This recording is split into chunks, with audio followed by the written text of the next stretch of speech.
Hey guys, what is going on? DaBoki here once again. It's time for a maple video here with fresh bulbs. I am actually going to be doing a totem tonight.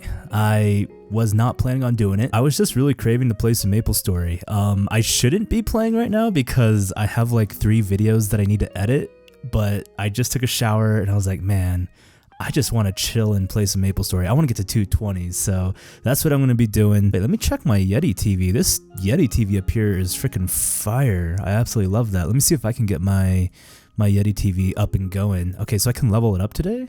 Nice. So I got a reward. Oh, the antenna just changes color on the top there. That's cute. I'm guessing it's a TV frame. It is a TV frame. Whoa, I like this one. Before we get into a totem, I want to do a quick boss toss because I am really trying to get this badge from Magnus and it has not been dropping. Let's put a barrier on here. I'm a little bit scared about that. Oh my gosh. You know what? Enough. Enough is enough. I'm not going to die anymore, so I'm popping a 2x drop. You got to get him now. You got to get him now. Please. Oh, my 2x drops, dude. I'm wasting them. Guys, I hate this. Alright, come on. I just want him dead now. Did I get it? I actually got the badge. I didn't have any of my drops on. Oh my gosh. Thank you. Oh, finally. Kinda want to get that pocket item first before I get a little too deep into it, you know? Let me try to find a trait coupon really quick so I can get... Oh no, then I have to do the whole quest and everything. Oh, but it's so much damage. Getting that pocket unlocked. I'm gonna get myself the pocket item really quick because it's gonna increase my stats like crazy. 88k stat range. I feel like that would just be like a boost to training in general, so let me do that. I think there should be a trait. There it is. 300 coins? Did it. Charm. Okay. So now we can get ourselves a pocket slot item. If you guys didn't know, you need a level 30 charm in order to get your pocket slot item. And those trait coupons, they do it for you. They get you right there. What in the world? This chair is so cute. Oh, look, this is the same Mapler from the Answer Guild. I was looking at her NX outfit. Yeah, Puffy Cloudy, the pink, the all pink outfit. I saw her in my NX video. This is such an adorable chair. She has such cute things for Maplestory. Oh my gosh. Okay, this genie guy. Oh, okay. Good stuff. This was supposed to be a Totem Talks video, but now I'm just kind of going all over the place. This might be a little bit of a longer video too, I'm warning you guys. I'm feeling like just super chilled, and I think we're just gonna be coasting tonight in this train and such here, so I hope you guys are having a really good relaxed one. Alright, so now we need rose clippings. I'm actually going to get my rose clippings from a different character. Gentle Straw is making a guest appearance right now. What is this? So I think intermediate maybe? I don't know if it's completely true that intermediate is like the best place for rose clippings, but we're gonna just farm here a little bit to see if we can get ourselves a rose clipping. You need rose clippings for that charm or the pocket slot item quest, and usually these flowers will drop them. Maybe we should go into a more advanced area because possibly more will drop. Yeah, let me go ahead and try to go to a more advanced area. That might be the best. Let's see if these bigger plants drop more. Yeah, they do. Oh, that one dropped 3. Also, if you're wondering what's in my ears right now, they're wireless earbuds. I like to listen to music while I play Maplestory and make videos, so that's what's going on there. I would have my headset on, but I just took a shower and my hair is still wet. It's so hot right now. And MVP's happening also? No, I'm missing an MVP. What the heck? Oh no, wait, it's happening in 3 minutes. Maybe I can quickly get a rose clipping, and then I can go ahead and get the MVP. I don't think I'm gonna make the MVP. I'm so sad now. I got it. Okay, all right, skedaddle. Yo, I think we made it. Oh my gosh, we actually made it. That's insane. You just sit and patiently wait. Oh, did we miss it? Oh, wait. It's later. It's happening in like 20 minutes. I totally misread that. It's in 20 minutes. Oh my gosh. Whoa, what is that? Sorry guys, this video I feel like I'm just all over the place right now. Well, I guess that's like every one of my videos, but even more so this time. I just am not organized. Usually I have like a little bit of a plan. Well, I guess I do have a plan. All right, there we are. We're charming now. We are absolutely charming. We got our pocket slot item unlocked. And now we can equip not the rose clipping, get out of here. The pink holy cup. Boom. Yes. What are my buffs looking at now? Like soft buffs here. 2.1 mil. That is awesome. I'm so happy. All right, so let's go ahead and pop all of our stuff here really quick. I'm gonna hopefully make some meso here too. I'm gonna just fully buff up. I'm ready. We're gonna go to our little stone cows and stumps here. All right, let us begin, ladies and gents. Let us begin. This map has been really awesome to train at too. Just cycling the tornado and the vortexes throughout the maps just to make sure my Trifling gets the most procs. I can really notice and tell my damage upgrades. That is so cool. Just feeling that and seeing it. Like, I'm killing them quite fast right now. And also I am like crazy buffed at the moment. Really buffed. This vortex is gonna just destroy. Like the vortex is no competition here. Anything that gets caught in it is just destroyed. There was like a rotation that I was doing here a while back. I think it's every time I launch my third vortex, I need to reapply my totem and collect my mesos, is what I was doing last time with my with my totems here. Let's see.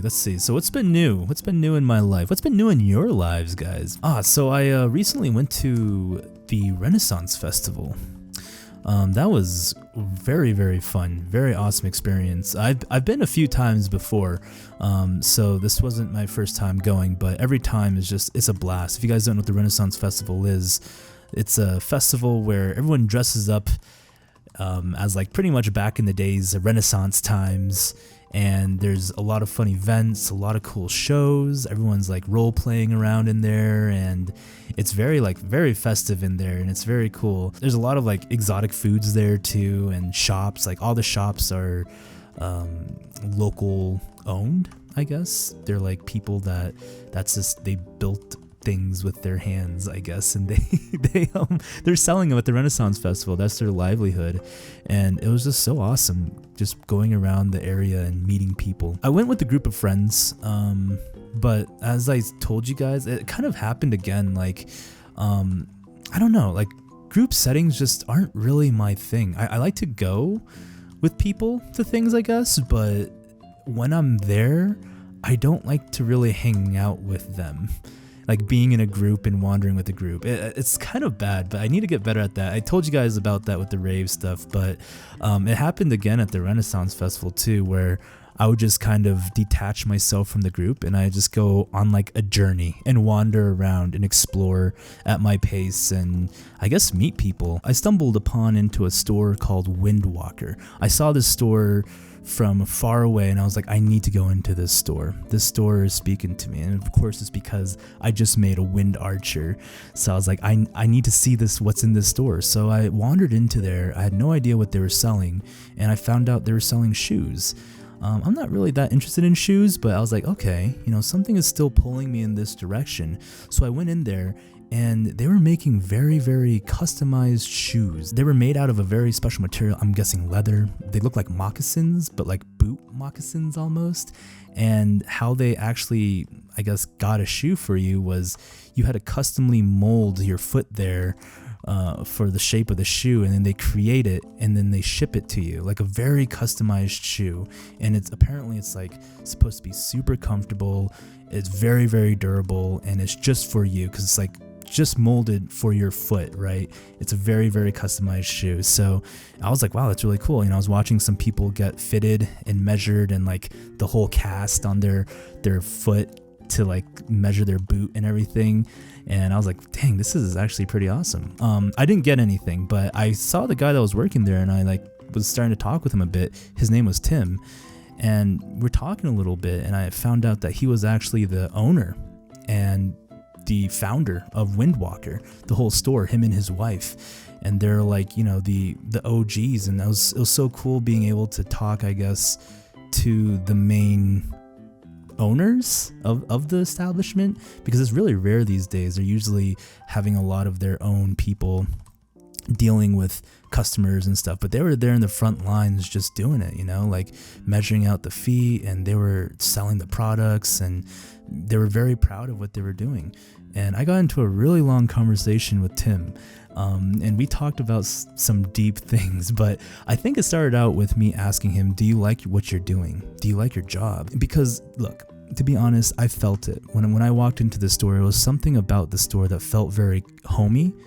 The aura of the store was very welcoming and comforting, and it wasn't like a Target or something, where it was just kind of like you go inside and you just feel like it's dead inside, right? Like no one's really passionate about what they're selling there. I mean, maybe the few, but when I went into Windwalker, I really felt the passion, the fire in there, and that was what drew me in and wanted me to know the story.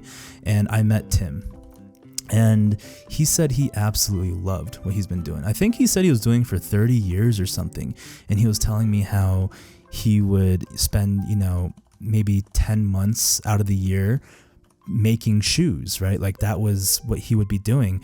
And then the 2 months that he wasn't making the shoes, he would be at the festivals selling shoes with his wife. So he said it was really hard work, it's nothing like a walk in the park, but he loved it. He absolutely loved it, because this is his craft. This is what he does, is he works with his hands, and he creates art, and he's really proud of his product. So he's been doing it for so long. I can just tell, like, he's just genuinely happy.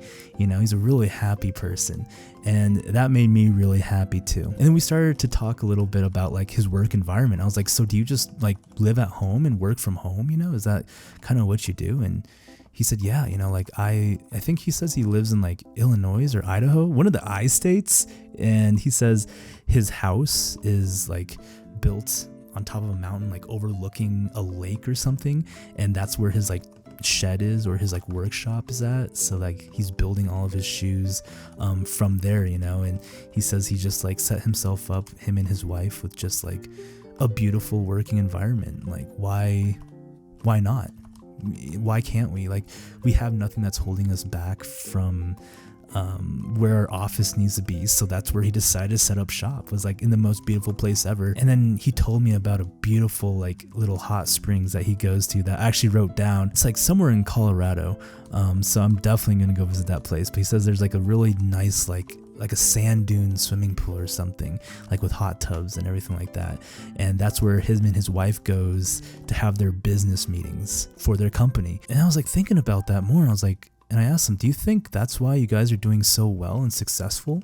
Because like, first of all, you're doing what you love doing. And then second of all, when you're doing like business meetings and stuff, you got like such a beautiful environment, like a relaxed environment, like making really executive decisions about your business. You're like sitting in a hot spring surrounded by gorgeous sceneries. Like, I feel like you would be making some really good decisions. Just your mind is at ease and you're able to really not be stressed and make some good decisions. I feel like all business meetings should be like that.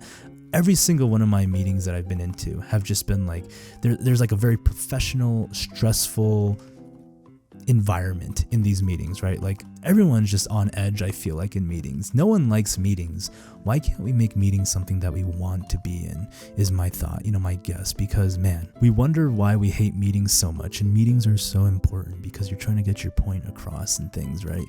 And I think Tim and his wife did it right. They made like every step of their business something they love doing. And I think that is just beautiful. Again, like, I'm just like tying it back into my life, and I always get worried about doing my hobbies and passions full time. And speaking for YouTube, yes, I've thought about doing YouTube or trying to push YouTube full time and doing this, like seeing where it can take me, right? It's always been a curiosity of mine. There's a few reasons why I didn't push YouTube full time. I'm scared. It's a lot of fear in me to do YouTube full time. And I think one is because it's not very reliable for me, like income wise, right? Like I don't have that big of a following that can make a living. This is something I do as a hobby for fun that I can escape to. And that kind of hits my second point, is this is my source of escape. I guess I was worried if I turned this into my full-time job, then where do I escape to? how can I escape? Because I love to escape and making videos and playing video games and, you know, just making content. But yeah, after talking with Tim some more, you know, I was like thinking, what if I didn't need to escape? The only reason why I'm needing to escape right now is because I'm not really fond of my job, right? Like anytime we do need to escape is because we're escaping from something we don't like. But what if I just took away the escape aspect of things? You know, like what if I was just doing my passions and hobby full time, I probably wouldn't need to escape from anything, to be honest. So I was thinking about that, you know, after talking with Tim some more and just seeing that passion and that fire in his eyes. You know what? Hold on. Let me see something. Can I find his shop? Oh my gosh. I think I found it. This is it, guys, while I'm training here, trying to train here. That's so cool. This is the shop. I'll link the shop if you guys are curious about it. But this is Tim. This is Tim and his wife. I met these guys, and he is just such a happy, passionate man about what he's doing, and he just absolutely loves it. This is so cool. Wow. I'm so happy seeing him again. But yeah, these are like the shoes that they make. These like really cool, like I don't know what material, leather, but they like cast your foot, and all these shoes are just customly made for you. Very, very nice couple here, but yeah, this is him. Man, it makes me happy seeing Tim again. He's such a happy guy. It's just so nice feeling people's fire inside whenever they're really passionate and fired about something. It gives me energy, and it just like fulfills me a little bit. I think I absorb a lot of that, and I absorbed a lot of those types of feelings just kind of walking around. Like I said, just meeting the different shop owners. I went into a didgeridoo shop. I don't know what those instruments are called. It's like those long instruments, and the shop owner there was teaching me about circular breathing. I thought that was just from animes, is what I told him. I didn't know it was a real thing, circular breathing. I was like, dude, I'm pretty sure I just saw that in like Demon Slayer and My Hero Academia. I don't think that's real, but he was showing me circular breathing, like how you're like holding air in your mouth and blowing it out while you're breathing in. And I was like, wow, that is so cool. And he was just, again, so passionate about his trade and these didgeridoos. Oh man, I don't know. Oh, all my buffs just ran out. That was really awesome to hear about, and just like how he's been like practicing, trying to master this form of art and technique. I thought that was so cool. It was like almost speaking to a real anime character or something.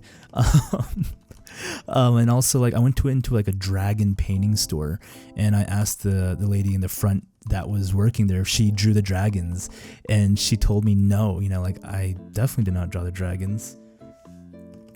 I leveled, and I didn't even know I leveled.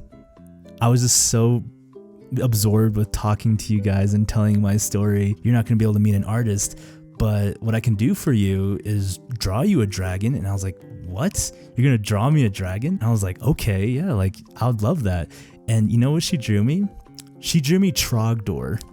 I don't know if you guys know Homestar Runner. It might be past your guys' times, because, you know, showing my age a little bit about Homestar Runner, a very, very old internet, I guess, website. But Trogdor was one of the characters there, and she drew Trogdor for me. Oh, let me show it to you guys. Actually, I have it here. Do I still have it here? I think I do. She drew me Trogdor, the Burninator. I absolutely loved Trogdor when I was growing up. So every time like I was paying for something at the festival, when I was like pulling out my wallet, I would see this Trogdor sticky note was in my wallet, and then I'd pull it out, and it just made me so happy. It was just such an awesome like feeling to see Trogdor there. I don't think I'm training as efficiently too. You know, I'm not really focused on training that much. Not gonna lie, right now I've been just having fun talking and chatting with you all. So yeah, I apologize if I'm tilting you guys, if my rotation's really bad, or if I'm forgetting buffs or something, my skills. I feel like I'm just on autopilot right now training, which to be honest, I love these moments just because like it's just an awesome way to vent out and relax for me. So I appreciate you guys being here and watching and hanging out with this Totem Talks video. I don't know if you guys really enjoy these Totem Talks, but I do enjoy making them. You know, I don't know. I try to cut out like a bit because I do talk a lot, and also I don't want to upload too crazy long videos for you guys to watch here. Oh, yeah, another thing, guys. I went on a date the other day. And it's been a while since I've been on a date, like an actual date. So I felt like I was pretty rusty, with my game. I'm not going to lie. I met her online. I forget which app it was. I think it was Tinder. Probably it was a little while ago that I met her. Let me back up a little bit and give you some lore to this story. So about 3 months ago or so, I matched with this girl. We'll call her Leah. All right. And, we were talking, and she seemed like a pretty nice girl, so I asked her if she wanted to get some coffee or something to drink sometime and just hang out and chat, because for me, like, I don't know, I don't like to get stuck in the texting phase of the relationship, or the beginning parts of the relationship, I should say. I enjoy just meeting the person in person and learning a lot more about them there, because that's how I learn about people, is in person. So I asked her, maybe we can go get some coffee or something, and she was like down for that. And we were talking, and then all of a sudden she just disappears. She ghosts me, right, for a while. She just straight up disappears. Like, all right, that kind of sucks. I felt low key like I got stood up a bit, and because we didn't make official date plans, but we made plans, right? So yeah, I felt bad. I was like, oh man, that feels bad for sure. So I was like finally over it all, and then a few months passed, and then she messages me again. She tells me an excuse on what happened, and it's pretty valid. All right, guys, she checks out. I would say it's a valid excuse. She was just going through a lot, and she was moving around and didn't know where she would be. And it's still kind of shitty that she just kind of ghosted, I feel like, because I've done it before. I've ghosted people. I've been ghosted before. It's just something about the closure and who you are as a person to not ghost. So yeah, but I understood where she was coming from, and we weren't really talking that much anyways. So I could tell she really wanted to hang out though, and wanted to just, I guess, go on our date finally that we were supposed to go a few months ago. So I was like, all right, yeah, let's do it. So we met up for boba. We got some drinks, and yeah, I met her, and she was really nice. I think our date was about maybe 4 or 5 hours. It was pretty long. We were talking, and we went on some walks. We went on a walk after boba around some parks, and sat on benches and just talked. It was a good date. It was nice, it was really nice. But it just wasn't for me, So after the date, I told her, I'm sorry, I think you're really nice, but I just didn't feel a connection, and I don't think it's going to work out. I just wanted to be honest with you that it's not going to go anywhere for me on my side. I just don't want to waste energy, guys, and effort on things that just aren't meaningful for me right now. I think maybe I'm just at that point of life right now. It's just, I'm tired. I see the flags, and I just don't want to take the chance, I know I'm not going to be all in on this, so maybe it was too soon though, but I just couldn't help how I felt, I guess. It was just only one date. But let me tell you what happened. These flags that I've kind of picked up on, right? Nothing crazy, right? She didn't sacrifice like a baby goat over an open fire or something.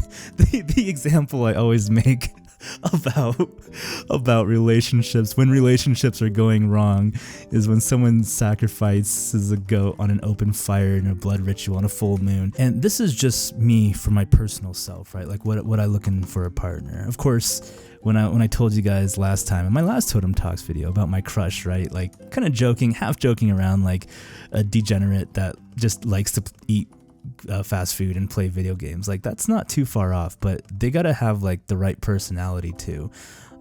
Yes, their hobbies and what they enjoy, I think that's pretty attractive, right? That what lines up, but at the end of the day, it's their hobbies too that like is really important to me. Or sorry, not their hobbies, their personality and what they're like as a person. Man, I feel so bad saying this, but it all had to do with green beans.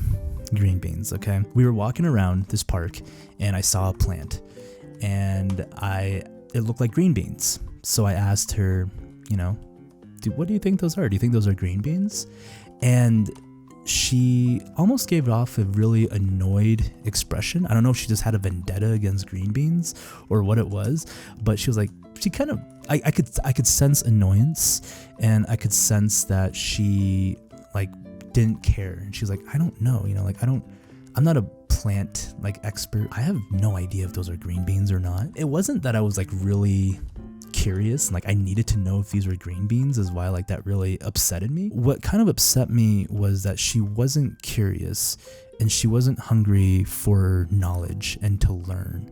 Because what if next time I ask her a question about life, I don't know anything about life really, right? Like life, I'm just scratching the surface of it, but I love asking questions about life and learning about life. And if I ask her a question that she doesn't know or is not an expert about, will she get annoyed and not want to have a conversation about it or even dig deep about that subject? So I was kind of going at that level. I was like, that's interesting, that she kind of, I guess, presented herself in that way about such a simple question. And I get worried about deeper questions because I have been in relationships before where people can't, like, I feel weird saying this, like, can't keep up with me. Like, my desire to learn and dig deep about life questions and the meaning of life. Like, sometimes I know I go overboard quite a bit. Another one? Oh my gosh. We might have to fight for this one. This one might have to be a little boss toss. But yeah, I mean, I get it, like, I know that I can be a bit overwhelming when I get into like philosophical things and talking about life. And I know not everyone enjoys that. Sometimes they just want to chill and not think about that kind of stuff. It's just something that I really am passionate about and that I find desirable in people, or people that can hang and that can converse like that. I mean, of course, there's times where we can just chill and stuff, but I want there to be at least the possibility to have these deep conversations with an individual. That's what I find very attractive in someone, I think, is being able to make me think, challenge myself to think deeper, and really want me to grow. When I think about these questions and talk about these questions like green beans, I learn a lot. I do learn a lot.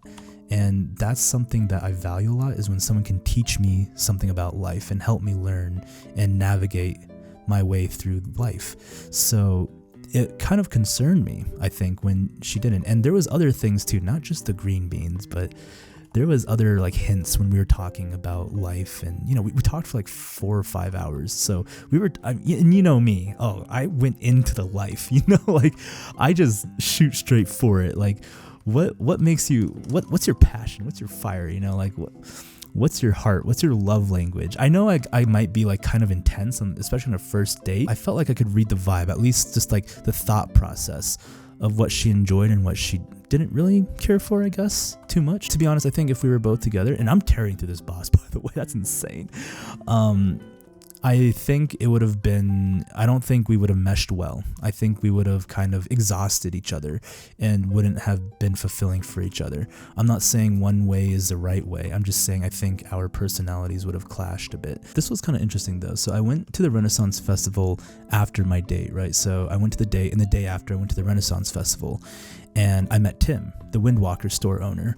And Tim actually helped me with kind of ending things with Leah. Did I name her Leah in this story? Yeah, so I talked to Tim, and he helped me kind of, I think, figure out what I wanted in a person. I wanted what Tim had, this passion and fire inside, right? That is something I really find desirable in a partner.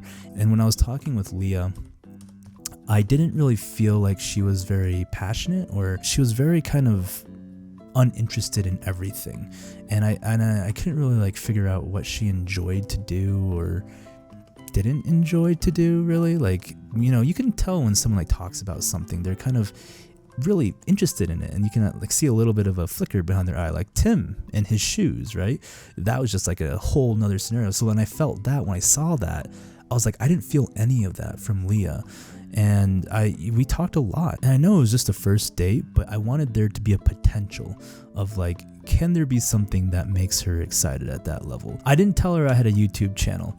I sometimes, like when I go on dates with people, I'll tell them beforehand, like I have a YouTube channel, and they'll watch my videos and they'll learn a lot about me, right? Like literally my videos, if you watch them, you can probably learn a lot about me. This is who I am. And when we go on our date, like, you'll probably know a lot about me and I won't know anything about you. And sometimes I don't say anything. Like I kind of just have it that I don't make YouTube videos.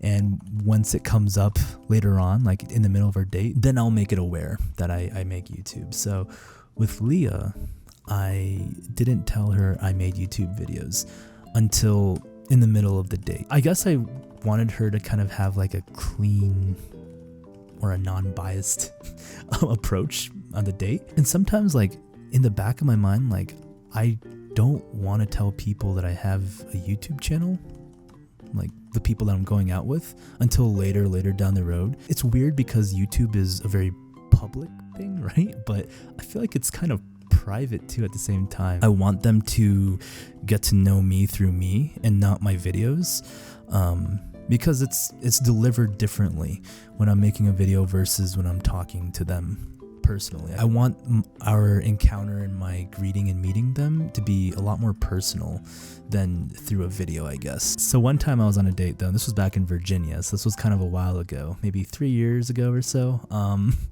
She didn't know I made YouTube videos, and I didn't tell her, and we met up for Jamba Juice, I remember one evening on a date, and she was Snapchatting her friend, and that, like, you know, showing a picture of us on a date together.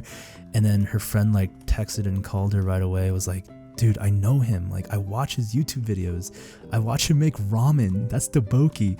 And then she kind of got like, I don't know, did she get mad at me a little bit? I kind of felt like she didn't know who I was, like after, like, why won't you tell me that, you know, like what the heck? But like that was our first date, and I was gonna bring it up and stuff, but you know, it never really came up. But I think that kind of ruined the date a little bit in that way, like her finding out from her friend. I think that was kind of a low blow. I feel a little bit bad that I made a decision so fast, like, oh, it's not gonna work out, you know, like I just didn't feel a connection though. I think that's the important thing, and I don't want to be like second guessing myself on that, is that like I don't want it to lead into more things, I guess, and it getting just more complicated down the road and more painful. I guess I kind of wanted to snip it while it was just still young and not deep, like rooted. I usually make my decisions off of feels quite a bit. When I was younger, I'd always be worried like, oh, I don't want to end up alone. Like I just want someone to love me, and I want to be with someone and have a girlfriend, and I was pretty desperate, you know, like been in some pretty toxic relationships, right? And I think that really opened my eyes and taught me, is like, look, I would so rather be alone than be in a toxic relationship for the rest of my life. Like for sure, you know, like my goodness, that's freedom. I would rather have freedom. Being with someone is not supposed to make you feel tied down even more. It's supposed to make you feel more free. So if I can find someone that can make me feel free and be the best person that I can be, then yes, please, like I will give them 120% all of my heart. I want to focus on loving myself more and more every day. That's my goal, you know. I mean, and that's the thing too, is like if I find someone that's special enough, I want to give them the best version of me that I can. I don't want to give them a broken version of me and make myself even worse, because I have to be with myself 24/7. Every single day. It's for the rest of my life. Like I let that sink in a little bit when I say that out loud. Is like, you are gonna be with yourself for the rest of your life. Why not learn to love and enjoy yourself? Because that's the person that you're gonna be with. No one else is gonna be with you more than yourself. So yeah, I'm going to treat myself well, and I'm going to make sure that I can be the best I can be. When I say this out loud though, especially when I'm talking to my mom about this, I feel very selfish. I mean, I'm very open with my mom. She knows like my feelings and how I feel about life and relationships. And, you know, before, of course, when I was a little bit younger, she would always like push like, oh, you got to find someone, you know, like the Korean mom, like I got to set you up with some girls and stuff like that. And, you know, I don't want you to be alone. I really express myself on who I am, you know, or I'm trying to more and more every day on the type of person that I want to be and that I'm striving to become. And she definitely respects that. But sometimes like when I'm talking all about like myself, right? Like it's all about me, for me, I can't help but feel a little bit guilty and selfish, because everything I'm doing is for myself. Me. Like, why can't I be doing things for other people? But what I do also believe is that if I can be the best person, I can help others around me. I can be better for other people, because I do love people. I love life, and I love talking with people, making connections with people. But if I can't be, again, the best version of myself for others, they're not getting the best, and I want to give people the best. So in a way, it's like selfish, but also I'm trying to give other people good things too, right? Man, am I just like going on crazy tangents right now? Anyways, I don't know how I got to that topic. Yeah, it's been a really learning past few days, and that is something that I just absolutely treasure. All right, we ready? Here we go. We just follow the vortex. Follow the vortex for the level. Level me, vortex. Level me. Wait, what? It didn't level me. Okay, tornado. Level me. Nice. All right, 99.9. Here we go. The ding. 219. Let's go. I'm going to go ahead and end it here, ladies and gentlemen. 219. I'm pretty happy with this. But thank you guys. Thank you for watching and listening to my little totem talks. I appreciate the support, really. Much love, one love. This has been DaBoki. We'll be seeing you guys later. Goodbye.